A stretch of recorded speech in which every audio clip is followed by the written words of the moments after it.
You are now tuned in to the Storm Tracker podcast.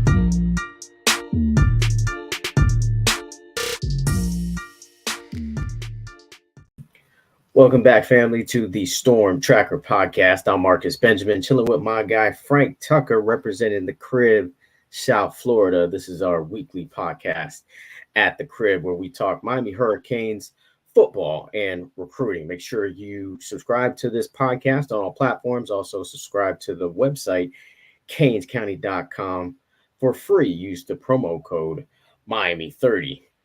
And we'll talk a little quarterback talk.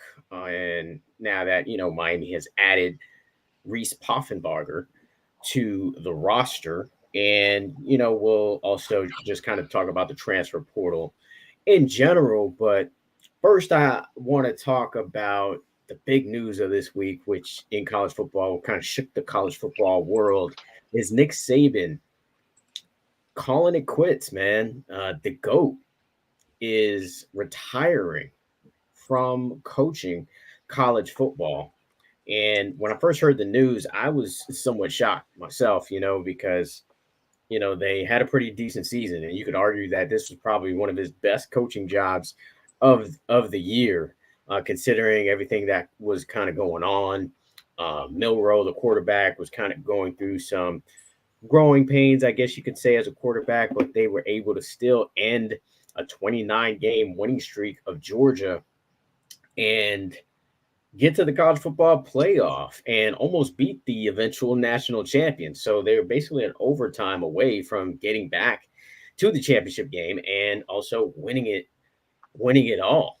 And I know you're a big fan, Frank. I mean, I don't know if you remember, but when I first met you, bro, it was like at some kind of all-star game or something like that, and you had an Alabama hat on. And I was just like, why the hell do you have an Alabama hat on? And this is like before I knew you at all, and he was like, oh, because I love Nick Saban, he's the GOAT. And I was like, one of these guys, one of these, what's the dude? What does he say? I don't give a piss about anything but the Tide guys, Willie. Yeah, like Willie. And I was like, damn, because me being a Dolphins fan, I'm still kind of bitter about Nick Saban leaving the Dolphins, years back, saying, oh, I'm going to be the Alabama coach. And a week later, he takes off to Alabama. So still a little bitter about that. That's like the feeling that I have when Michael Jordan kind of retired, because I was like, kind of like, damn, this dude is like dominating. He's winning all the time. Let somebody else win already. I mean, you probably a little too young to even remember who Michael Jordan is, besides the shoes or whatnot. But after he retired, I had a more appreciation for him as a player. And that's how I feel right now about Saban as a coach. But in regards to the Miami Hurricanes, man, what do you think this means for Miami? And just what are your thoughts overall about Saban calling it quits? I'm shocked, obviously. When I was a high school coach, the one guy to look up to in what you're referencing, it was Nick Saban. I never took pictures with guys, really, but if there was like one guy that like had me starstruck, it was Nick Saban. Just because, just his dedication. Like you wanted to, like, his ability to get his players to do exactly what he wanted him to do, his ability to identify talent, him just being about his business. It was something that I felt I wanted to follow in the path of when I was a coach. So I have a lot of respect for Nick Saban, and obviously this opens things up, and it opens things up in a big way in college football overall, not just the SEC, not just Power 5, just overall. I mean, this is a guy that every year his recruiting class was in the top 5, most of the time top 3. He was grabbing elite guy after elite guy. This creates shockwaves throughout recruiting and college football in general. I mean, even this year he won the SEC and was in the college football playoffs. So right. He was doing it at a high level all the way until the end. They were even saying after he announced, he was still coming into work, right? He was interviewing assistants and he was still helping with the transition of the program, like just an absolute workaholic. Now, where I think that it's going to make the biggest waves for Miami is going to be the fact that I think Mike Norvell could end up being the next head coach at the University of Alabama. I do. Yeah, Mike Norvell. I think if I had to put my money on a guy, I think it's Mike Norvell that's going to be the next coach at Alabama. They Not missed Dan out. Lanning. No, Dan Lanning came out today and said that he's staying. I don't think. Yeah, and I don't think Steve Sarkisian's going to leave Texas. I don't think that they're going to offer Dabo Swinney. I don't think he's been coaching to the level that they have a standard of at Alabama, transitioning from Nick Saban. And I don't think Lane Kiffin is serious enough about his duties to be able to be the guy that replaces Nick Saban. It's just a total clash of methodology that I think he wouldn't be a fit in what they want in Alabama, despite his experience in Alabama and his success at Alabama. And the way he has helped build back that Ole Miss program to multiple double-digit win seasons. But overall, I just feel like with the issues that Florida State's having with the ACC right now, the fact that FSU's still struggling to recruit, like they're still not a top 10 class in recruiting the high school ranks. Like they do a great job of grabbing transfer portal guys, but it's still not Alabama in recruiting. And I think that the resources that he would have at his disposal at Alabama and the team that he would already have in place, I think that it would be an easy plug and play, type move for Mike Norvell to go there to be able to compete for national championships and the highest level. He's probably going to get paid more money at Alabama than he would at FSU. And I think he's done an excellent job going 13-1 in this past season at Florida State. But if you're a Mike Norvell, you got to think about the possibilities of what Alabama brings to the table. And I know people are also going to say that Mario Cristobal could be a guy that they end up calling. Obviously he had a lot of success as the offensive line coach and assistant head coach at Alabama under Nick Saban. And they do have a very similar demeanor to how they approach their coaching duties. Very much about their business, elite recruiters, just overall head coaches that expect greatness from their staff. And it's all about coaching and nothing else. So obviously that would cause some waves for Miami as well. But I think that the biggest waves could be the potential of Norvell leaving Florida State and maybe opening things up even more in the state of Florida for Miami, because Florida is on a complete downturn.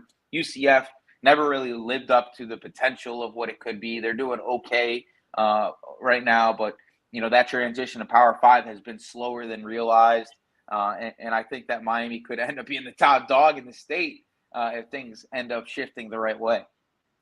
Miami's already the top dog in the state when it comes to recruiting. If you look at the rankings, man, and if that does happen, I don't think it does. I just feel like they probably get a better guy than Norvell. I mean, I'm not a huge fan of him as a coach. I think FSU did well in the transfer portal, and I think that's why they were so successful. And they had a veteran quarterback, before, of course, he got injured. And I think, those are the reasons why he was successful this season. But I can't see him going to Alabama. I just can't see Alabama paying that guy. But what I do think how this benefits Miami is that the Alabama recruiting juggernaut is going to go downhill from here, because let's just be honest. If any coach decides to leave a program, they're going to go downhill in recruiting. And this is Alabama, and this is Nick Saban, the GOAT. So Georgia obviously is one of those juggernauts. Texas is now one too, and Ohio State is as well. Those teams just kind of stay at the top no matter what, as far as in recent years when it comes to recruiting. But Alabama also as well. So that just goes down, which means Miami can move up from their position above an Alabama and keep some of those guys that have constantly went. to Alabama as far as local guys are concerned. I mean, we've seen Ja'Cory Brooks go over there. We've seen Dallas Turner go over there. And, the list kind of goes on and on. Jerry Jeudy, Calvin Ridley, all these local players go to Alabama. They're not going to be pulling those type of players out of South Florida as often as they have been with Saban in the mix. I don't care who they bring in there. So that is definitely going to be a positive for Miami. But as far as the immediate impact, man, like when it comes to a Kevin Riley, who obviously flipped from Miami to Bama, and Xavier Mincy, who, Miami was kind of neck and neck to the end with Xavier Mincy. Do you see maybe those guys flipping back? And then other guys that Miami was even interested in that are on the Alabama roster, like a Richard Young, running back, Desmond Ricks, who is on the roster over there, Jacavius Rousseau, and then obviously for the 2025 class, Jamie French, who is committed to Bama. Miami very interested in the outstanding wide receiver who currently is a player for South Florida Express. Of course, one of the best 7-on-7 teams down here. So the immediate impact, what do you think will happen here? Do you think some of these Bama guys start to travel back to South Florida? I don't. I think Miami is working on retooling their roster as it is right now, trying to figure, trying to crunch the numbers and maybe even push some guys out of the program right now that are kind of staying stagnant. From what I understand, they could even be over that scholarship limit where they're at, and that they still probably need to bring in one receiver in and probably another quarterback, which we'll touch on in a little bit. But I don't see Miami adding anything more. I think that they've kind of filled their holes at pretty much every spot except for receiver and quarterback right now. You brought in a number of cornerbacks in this cycle. You have a majority of your corners coming back next year. You went and got 2 safeties now in the portal, and Jason Taylor's son, Isaiah Taylor, and then you added Savion Riley from Vanderbilt. The linebacker position is absolutely loaded. They added multiple defensive linemen out of the portal, not including the 8 guys that they added along the defensive line. So overall, I don't think that there's a need for them to just take something else from Alabama that's currently on the roster or in the recruiting class. Would it be nice to be able to grab a Kevin Riley, who were pretty much all in on as RB1 in this class? Yes. Would it be nice to, grab Zay Mincy, who, was probably the number 1 cornerback roster in your 2024 class? Yes. But I don't foresee either one of those options becoming available. Kevin Riley was a local kid out of that area, like right across the street, basically, from, University of Alabama. So I think he ended up just choosing to stay home. And I don't think it was so much that he, opportunity wasn't there at Miami or it was a better opportunity at Bama. I think it was just the call of home ended up keeping him in the state of Alabama rather than him going to Miami. And Zay Mincy, I don't know what happened there. But I think that he sees opportunity at Alabama. And listen, it's not going to be easy to get on the field at Miami at the cornerback spot, right? And he could actually look at it as even more of an opportunity now at Alabama to get on the field because you're probably going to have some cornerbacks leave the program through the transfer portal. So he might even be able to get on the field quicker. So I don't see them adding anything from this 24 class or anything through the transfer portal. It is intriguing about the potential of Jamie French to Miami in 2025. He has visited before. There is a relationship there. Miami, obviously is going to try to get him on campus, for that Battle Miami weekend where they're going to get their top, those top prospects down here in South Florida. He is a South Florida Express product over the last year and a half now. So he's going to be in the area, here and there. Plus, they just added his teammate for Mandarin, Derek Plaz, who they have a close relationship with.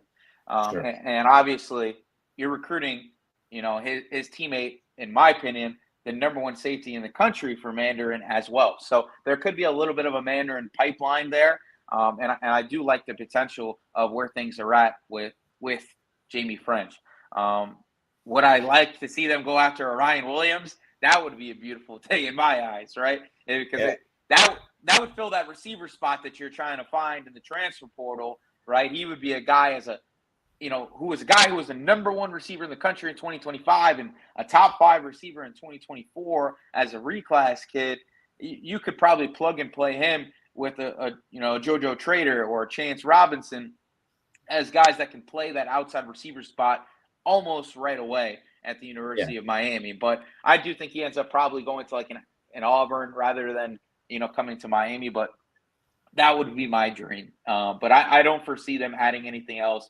Obviously, Ja'Cory Brooks has already left the program. I think a Dallas Turner might have been interesting because of the relationship with Jason Taylor as his former defensive coordinator and mentor at St. Thomas Aquinas. But unfortunately, he's going to the NFL draft. If it happened a year earlier, I think that Miami would probably be in the cards for that. Sure. And I don't think that they're going to get, the best safety in the country either. I don't think he's going to be transferring out from Alabama.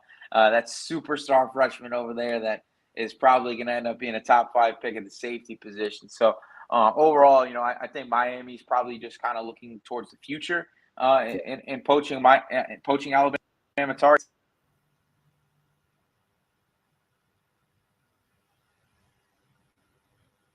It's like we lost Frank for a little bit. But yeah, I mean, it's disappointing to kind of hear Frank say that, Miami doesn't have a chance for all those guys, except for Jamie French in the 2025 class.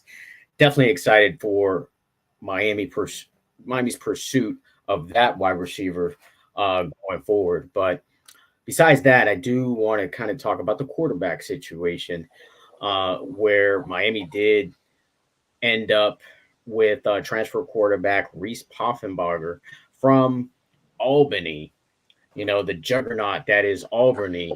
They were able to snatch a quarterback who passed for over 3,000 yards, 36 touchdowns, 13 interceptions, ran for about 310 yards on the ground. But the question is, Frank, about this quarterback that Miami just added to the roster. Is he the answer for Miami's troubles at the quarterback position? I think it's more likely the answer in 2025 rather than the answer in 2024. Listen, he's a good player. You see some people throwing out, Baker Mayfield comparisons and things like that. Maybe the Tate Martell Miami never got, right? Like that's the type of player that he could be, right? But I think that he's a guy with multiple years of eligibility that is coming in as a plan B option. I still think Miami's scouring the transfer portal for their top dog. I think that's probably to his brother, Charlie Tagovailoa, who is looking for that waiver. I think it would be a match made in heaven for those two to potentially, meet and come together for a marriage out of the transfer portal. Obviously, Auburn is going to be a factor here. His dad still does live in Alabama. Auburn is heavy in the quarterback game right now out of the transfer portal. Walker White is a borderline five-star prospect at the quarterback position, but I don't know if he's going to be ready right away in the SEC to be able to take that job. And I do think that they're looking for at least a veteran presence to add to that quarterback room, and they're going to go after him hard. So if he does get that clearance, don't be surprised to see a visit to Auburn, because I do think they're going to push hard. And listen, that residence in Alabama, him being a former Alabama product or signee, it's going to make things a little bit interesting. I don't think he's a lock to Miami by any stretch of the imagination, but I do think that Miami is going to be in the race when that clearance does come. And if that does happen, I think that Tagovailoa is probably the starter for 2024. And then you have a quarterback competition between Reese Poffenbarger and Emory Williams, if Emory Williams sticks it out at the University of Miami. Dark horse there, Ja'Cory Brown is still going to be a factor. I think that he's probably seeing the long game at Miami. But like we spoke about on the last podcast, with Miami adding, stuff out of the transfer portal at quarterback, we could possibly see Ja'Cory Brown exit stage left out after the spring when things open up once again. But just kind of touching on Reese Poffenbarger, like I know people are going to be like, oh, he scored 0 points in that last game against South Dakota. Yeah, South Dakota is a little bit of a different level of team in that FCS classification. He's playing with no NFL talent on his team. So I don't really want to judge him too much on one game. You know, the game before that, he had like 3 or 4 touchdowns, I think, and was able to use his legs as well. He's a 6'1", 215-pound kid who's a good athlete. He's accurate. You know, is able to make off-platform throws. He's your prototypical mobile college quarterback. You know, that can make some plays and things happen. He's got a little bit of swagger to him. You know, everything you see, you know, on his highlights is him bringing energy to the table. His teammates are always celebrating with him. So obviously, there's a leadership aspect that he brings to the table. I love the addition because if you bring in Atalia Tagovailoa and it doesn't work out, this is a great backup option. Like Miami went into this season with only 3 healthy quarterbacks, and by the time bowl season came around, after the transfer of TVD and the injury of Emory Williams, you're basically begging Ja'Carri Brown to stay for the bowl game. Otherwise, you're putting a walk-on the field. Miami can't be in that position going forward. Like the quarterback room has to be, you know, solidified to the point where you have 4 or 5 guys in the roster that are able to play football in college football, right? Like it's got to be something that, like Florida State, if you look at the end of the year, they don't get into the college football playoff because their backup options are just not good enough to even keep TV ratings alive. Like all these things are rather important, right? So I think Miami's kind of looking at next season as an opportunity to really take a step up. The ACC is wide open. Florida State is not the same team that they were this year. Clemson is continuing to drop down on a seemingly daily basis. You could realistically win the ACC. And with an expanding college football playoff, you could sneak in, even if you have 1 or 2 losses by the end of the year, as a team that makes the college football playoff next year, right? I don't know about 2 losses, maybe 1. I don't know about if you win the ACC, but if you win the ACC with 2 losses, you got a chance to make it in. You know what I'm saying? If they win the ACC, yeah. But I thought you were saying they didn't win the ACC with 2 losses because I don't see that. But I'm saying if they win the ACC with 2 losses, right? Like you're gonna have to come in on the back end of it, right? Attrition does happen. You need more than one guy that can lead this offense. And listen, I like the fact that they added a guy with some mobility. I think that's something that was missing in the offense this year. You want a guy who has energy. That's something Tyler Van Dyke didn't bring to the table. I think this is like the total opposite of what TVD was. And I think that's why it's a little bit more of a breath of fresh air. This guy wants to be a Miami Hurricane. He's coming in with no guarantee. A lot of times, you know, in this transfer portal game, guys are almost promised the job when they come. Listen, I love the addition, even if it's from just a depth perspective. But really good get for Miami. I think that he's probably the backup next year, but with multiple years of eligibility remaining, this could be a really, really good get. Yeah, I like the addition from a depth standpoint as well. You know, I mean, you had to add at least a quarterback. You couldn't just be hoping that Tagovailoa it gets cleared in order to possibly even get him, because you know other teams out there are trying to get his services as well. But I guess, you know, from the original question, you know, people want to know, like, is this the guy? You know, is this the guy that's going to take this team to the next level? And I said, like, all last year that this is a capable football team. You know, this was a team with a lot of talent on it. And yeah, you lose some talent to the NFL this year, but you're kind of reloading. And I think they're going to continue to build through the transfer portal. So I think this is going to be another capable team going into 2024, especially because they're solid in the trenches. And they added some skill guys through recruiting that could definitely make an immediate impact. And the skill guys that are on the team can definitely make some plays as well. But people, had either a really good reaction to this, or most probably had a bad reaction because he's from Albany, Frank. He's from FCS. There's like only a few players that really are like turned out to be really successful quarterbacks from that level. So the question, I guess, is this team ends up 7-6, right? And next year, all fans kind of want this team to take the next step. And the next step to me is 9 wins or better. Can Poffenbarger get this team to 9 wins or better? I guess that's kind of the bottom line. Or should they just be hoping that Tagovailoa is added to this team to possibly get to 9 wins? Yeah, you definitely got to hope for Tagovailoa. I don't, like I said, I don't think that Reese Poffenbarger is the answer right now. I think that you get him acclimated to the Power Five level, right? He does have some really good experience. He was, I tweeted out he was the most prolific quarterback in the FCC ranks this past season. And listen, I know it wasn't the quarterback position, but the comparison of Jared Verse making the jump up from the FCS rank to Florida State is something that did happen. And there was some success there. So it's not crazy to see a guy make a jump up in competition and do well.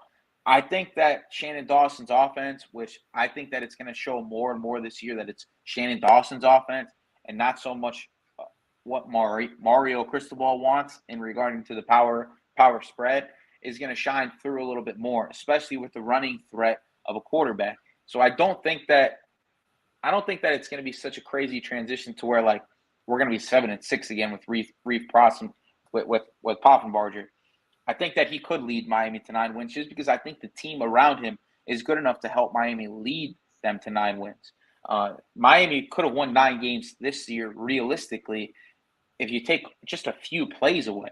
Right? Yeah. This is a team that was extremely capable of winning double-digit games this season. You were competitive in most of your losses, right? So overall, I think that, yeah, if he was the quarterback, could Miami win 9? Yeah. Do I think it's likely? Probably not, just because we don't know what he's going to do on this level. Miami does need to hope for a Tagovailoa or somebody along those lines. Say if Jalen Milroe decided to jump into the portal, right? Hypothetically, right? Just a hypothetical thing. Say if Jalen Milroe decided to jump into the portal. Like, you would want somebody like that. You want a guy with heavy experience at the Power 5 level, playing the big dogs, who has produced against the best in college football. And I think that's Miami's answer to competing for an ACC championship and 10 wins or more next year. Yeah, let's see how it all plays out, man, because Miami's just a quarterback away from being great. I mean, the highlights that I just played there look great, but that's against FCS level. I think the questions will be answered in spring. I think in the spring we'll really find out if this is certainly the guy. And if he can't beat out Jakari Brown or Emory Williams, then this is a miss. I think we can all kind of assume that he will probably beat those guys out and be the guy if they don't add another quarterback. But it's definitely going to be interesting to kind of see how this plays out in spring. That will be the storyline in spring. Miami did add safety Isaiah Taylor to the roster as well. This is, of course, son of Jason Taylor. And, it seems like a good fit because, adds another body to a position of need, in my opinion, besides quarterback. I think that's where you need to add a little bit more depth. Defensive back overall, I think Miami's pretty stacked in every position except for defensive back because, it's Corey Couch decided he's going to the NFL.